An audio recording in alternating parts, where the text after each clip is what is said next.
See this. And what we're going to be learning in the rest of this Pedic really is to say the difference between a Jew and everything else that the Eibishter made. All creations come from the Eibishter. A Yid comes from the Eibishter. What's the difference? Because the way a Yid comes from the Eibishter is still attached to the Eibishter. The way all other things come from the Eibishter, they may have come from the Eibishter, but now they're separate from the Eibishter. Okay? How can you have something separate from it? We're talking about in its experience, in its sense of self, the way it experiences itself. It's separate from the Eibishter. Most creations come from Shem Elokim, and therefore their manifestation, their actual existence is separate from the source which created them. And the Shomas Yisrael from Shem Havaya.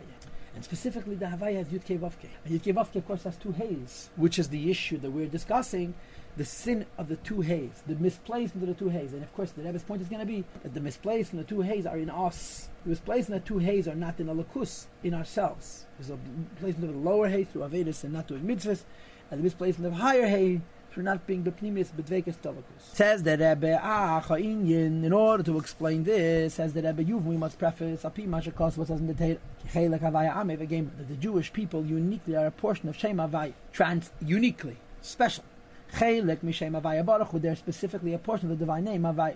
As the pasuk says, vayipach b'Yaakov nishmas chaim, that God Almighty blew into the nostrils of Adam Rishon a breath of life. When one blows, they blow out the whole inside, like we had in Tanya Perek Beis. And therefore, what's the Pshat Eibishter blew? He infused his whole self. In other words, the Shem Havaya into every single Jew. Though God forbid to allude Hashem as having a body, where you could speak about him blowing and infusing.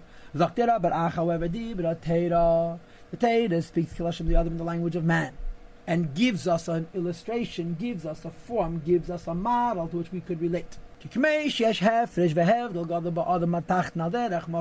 we all understand, there's a great separation and distinction by a person between the amount and quality of the air that comes out of his mouth when he speaks, from the wind which comes through blowing.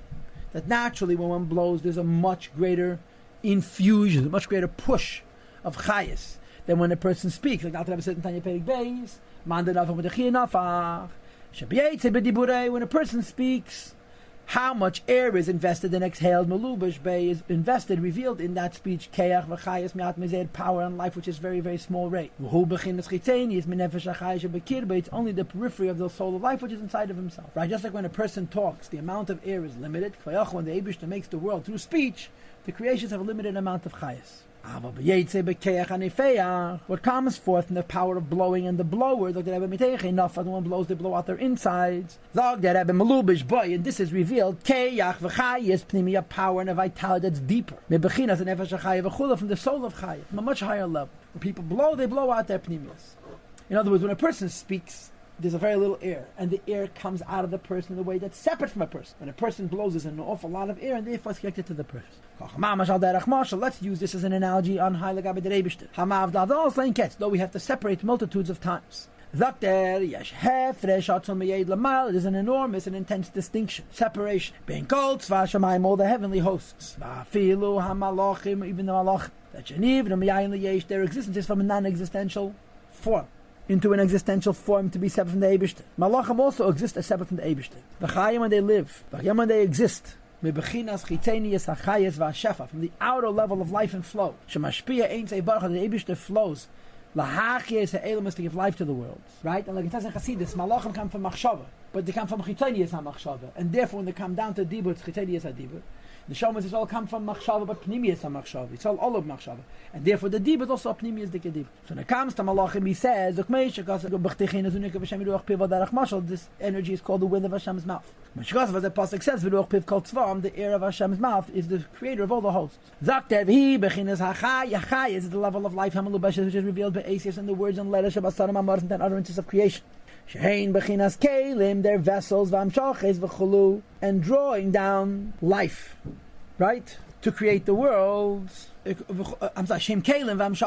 are different vessels and different ways of bringing down light. Like we learned just a few days ago in Shara Yichad Nuna Perek Aleph about the different Ma'amoros. Remember what Shara Yichad Nuna Perek Aleph talked about? That first of all, there's the 10 spheres, right? And the 7 midas, and then there's the Asara Ma'amoros, which create all the diversity in Hashem's creation. And all creations come from speech, which means that they conceal over their connection to their source, as opposed to Obey Nishmas Adam, as opposed to the soul of man. It comes from the outer, from the inner level of life.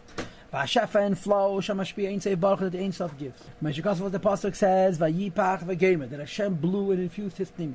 And afterwards, even though in a yid, down here in this world, we don't look very holy. Maybe our source is very holy, but right here we're not so holy. The Yarda b'seisra madreges gamkin, the neshama descends through a hidden, concealed processes and steps. This same word, Yarda b'seisra madreges, I'll try to use in Tanya Perek Dalet for the Torah. Yarda b'seisra madreges. But here he speaks about neshama. Gamkin, ayidei b'chilas ha'esius, through the letters, shebemaimer, through the spoken word of Nasa Adam v'gemer, that Hashem said, let us make man.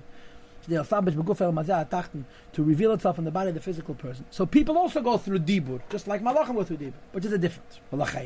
Nikru ha-malachim are called b'shem Elokim, by the divine name of Elokim, because they conceal over godliness. And he brings three ayahs because of the pasuk. Because the first ayah is Hashem Elokechem Elokei Elokim v'gem. God, your God is the God of the angels. The second pasuk is Hey, the Elokei Elokim v'gem. We used to praise the God of gods. And the third pasuk is Vayavei b'nei Elokim l'shatzav v'chol, the sons of God of the Eibush that came to see the Eibush, and this goes on the malachim. So they're called Elokim. Why are they called Elokim?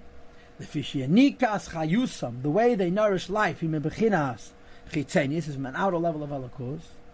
She bechinas ha'esius of which is the letters alone.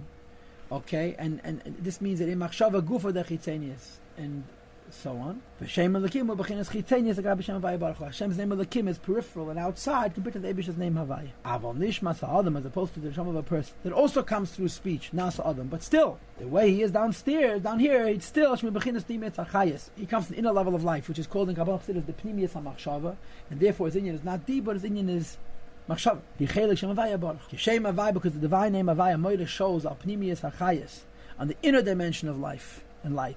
Which is